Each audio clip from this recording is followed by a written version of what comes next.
Olá, Aliança Rebelde, tudo bem com vocês? Eu espero que sim. Nesse vídeo eu vou estar narrando uma história dos Kindred, um conto chamado Uma Boa Morte, dos Kindred oficial do LoL, beleza? Não é fanfic, não é nada, é apenas um conto oficial do LoL. E eu espero que vocês gostem, então vamos lá.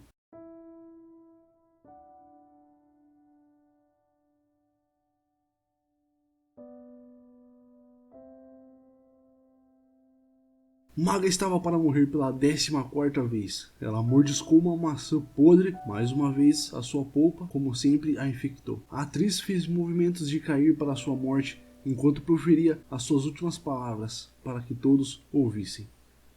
Mas que sonho maravilhoso é a vida. Só agora, tarde demais, desperto e vejo a sua míriade de esplendores, ela lamentou. Com uma vaporada de fumaça e pólvora, Kindred fez a sua grande entrada no palco. Por tradição, eles são interpretados por um único ator com a cabeça coberta por ambas as máscaras.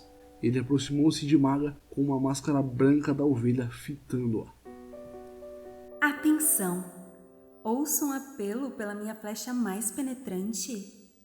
Venha, criança, deixe que o calor do seu coração seja dissipado no frio abraço do oblívio. Maga recusou, como fez nas 13 vezes anteriores. Qualquer nuance em sua performance estava sobre a entrega ensurdecedora do seu grito. Com a deixa, a ovelha se virou, revelando a segunda máscara, a do lobo. Não há nada que possa ser feito para impedir o fim, rosnou o lobo. Sou apenas uma jovem donzela. Por favor, deixe que meu choro lastimável caia sobre todos os 4 ouvidos das suas mercês.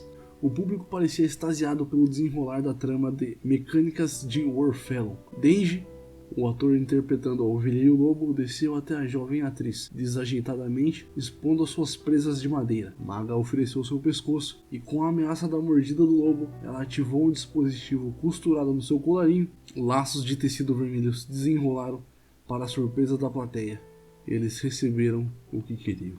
Quando o pessoal voltou às suas carruagens e saíram na direção de Riacho Agulha, não era possível ver estrela alguma. Ao invés disso, um véu de nuvens se estendeu pelo céu noturno. Riacho Agulha sempre teve um bom público.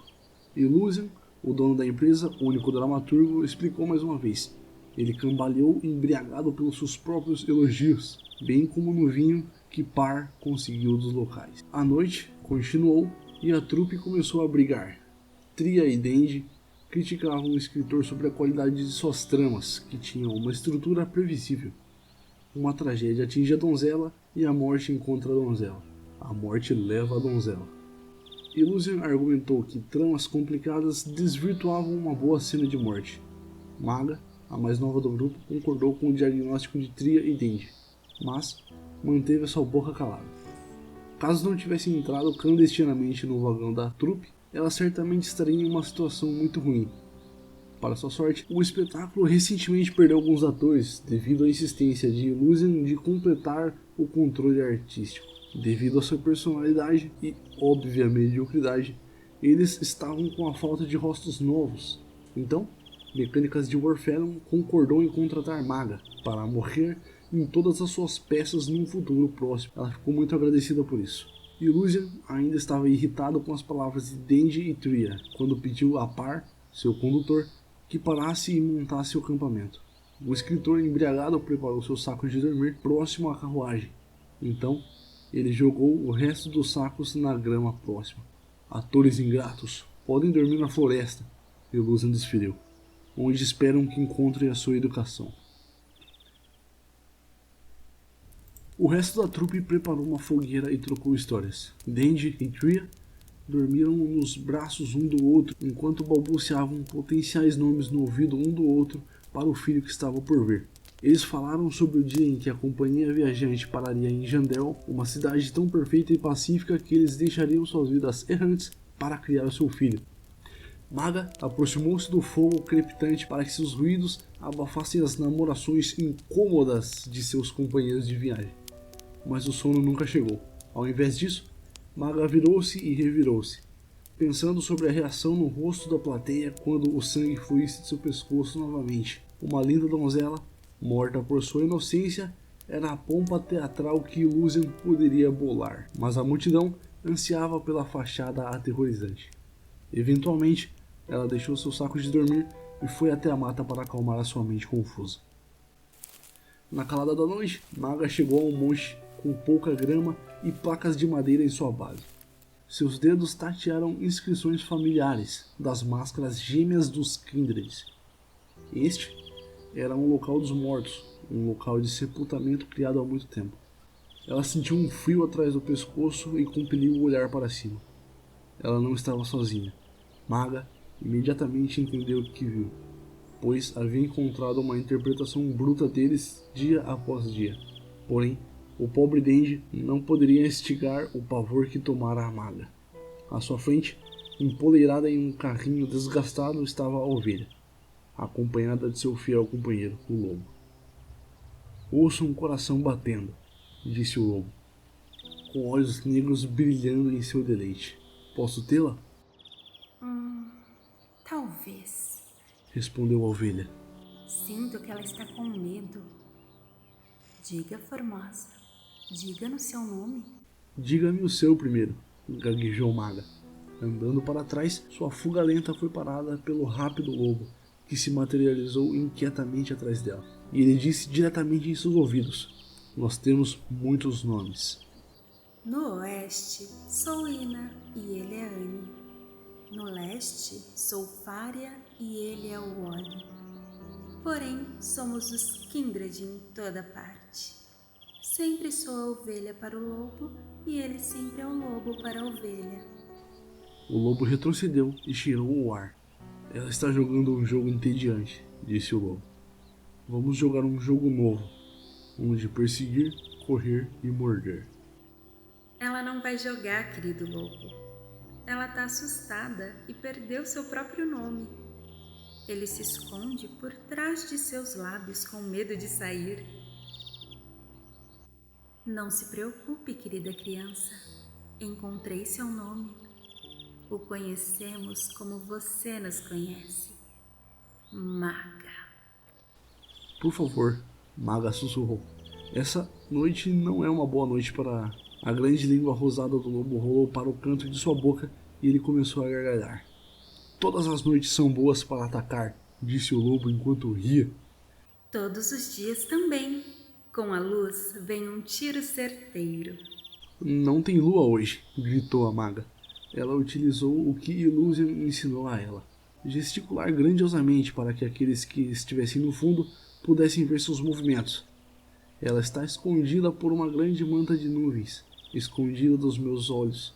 Sem a lua, o que poderia ser a última coisa que eu veria? Nós vemos a lua. Ela está sempre ali. Não tem estrelas, disse a Maga, tentando novamente, desta vez com gesticulações menores e falando mais baixo. Sem diamantes brilhantes, reluzentes, a tonalidade da meia-noite. Qual vista mais bonita alguém poderia esperar para um encontro com a ovelha e o lobo? Essa tal de Maga está fazendo um jogo novo, grunhiu o lobo. É conhecido como adiantamento. O lobo parou de se mover e pendeu sua cabeça para o lado. Ele virou seu focinho para a Maga antes de falar. Podemos brincar de perseguir a tal de Maga e mordê-la em pedacinhos. O lobo fechou a sua mandíbula sonoramente. Vamos perguntar a ela. Maga, você prefere a perseguição do lobo ou a minha flecha? Maga estava tremendo e seus olhos correram por todos os detalhes do mundo ao seu redor. Não era um local tão ruim para partir. Tinha grama, árvores, tinha uma arcada ancestral, tinha um ar de tranquilidade. Prefiro a flecha da ovelha, ela disse. Olhando para as cascas ásperas das árvores, imagino-me escalando os galhos mais altos como quando eu era criança. Porém, dessa vez, eu nunca vou parar de subir. É isso que significa ir com você? Não, apesar de ser um bom pensamento. Não tenha medo, pequena donzela. Estamos apenas nos divertindo. Você veio a nós esta noite. Não viemos por você. Não posso perseguir a tal da Maga, disse o lobo, com um tom de desapontamento em sua voz. Porém, existem outras coisas por perto, outras coisas prontas para a perseguição e para as mordidas. Vamos, ovelha, eu estou faminto. Por agora, saiba que a sua encenação nos agradou e que vamos assisti-la até chegar o dia de nos encontrarmos novamente. O lobo passou por Maga e desapareceu na floresta. A besta sombria desvaneceu por entre os campos de grama alta. Maga olhou novamente para o monte. A ovelha se foi. A atriz escapou. Quando Maga voltou para o acampamento, ela encontrou em ruínas. A carruagem que ela mal começara a chamar de lar foi saqueada e reduzida em lascas e brasas. Pedaços de tecidos e acessórios arruinados encontraram-se espalhados pelo acampamento. Ela encontrou o corpo de Dendi, próximo de onde ele dormia. Ele morreu protegendo Tria, cujo cadáver estava atrás dele. Jogando pelos traços de seu sangue, suas mortes não foram lentas. Eles se arrastaram para perto um do outro, seus dedos entrelaçados em um último afeto antes da morte. Maga notou que Illusion conseguiu matar 2 dos bandidos antes de ser queimado com o par na carruagem. As únicas coisas que continuaram intocadas foram a máscara da ovelha e do lobo. Maga pegou e segurou em suas mãos. Colocou a máscara de ovelha sobre seus próprios olhos e escutou a voz do lobo. Persiga a tal da Maga. A donzela correu toda a distância para Riacho Agulha, nunca olhando para trás. A arena áurea estava lotada por um mar de olhos piscantes, todos fitando com entusiasmo a cortina de veludo. O rei sentou-se no teatro com a rainha e seus conselheiros, todos esperando ansiosamente o início da trama. Todos ficaram calados quando a cortina negra foi levantada para revelar os atores. Maga sentou-se em um camarim silencioso sobre o palco. Ela escutou a multidão ficar muda enquanto se estudava no espelho.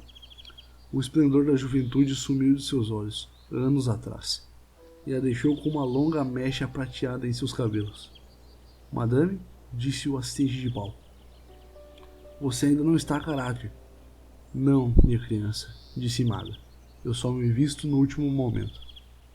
E este é o último momento, disse o jovem assistente de palco, segurando suas 2 peças finais da fantasia, as mesmas máscaras do lobo e da ovelha dos dias de mecânicas de Orfeu.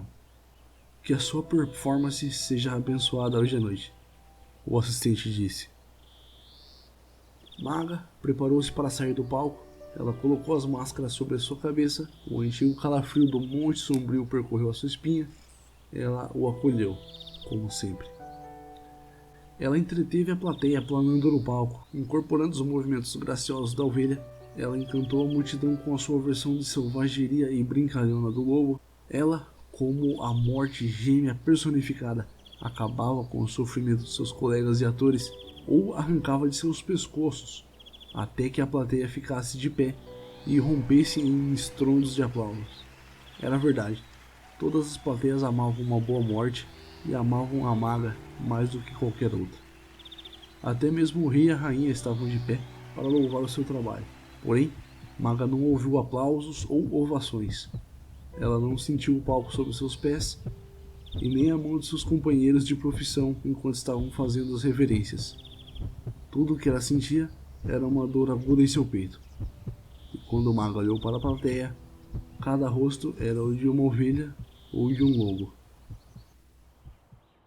Por ora, saiba que a sua encenação nos agradou e que vamos assisti-la até o último dia da sua vida. Ai.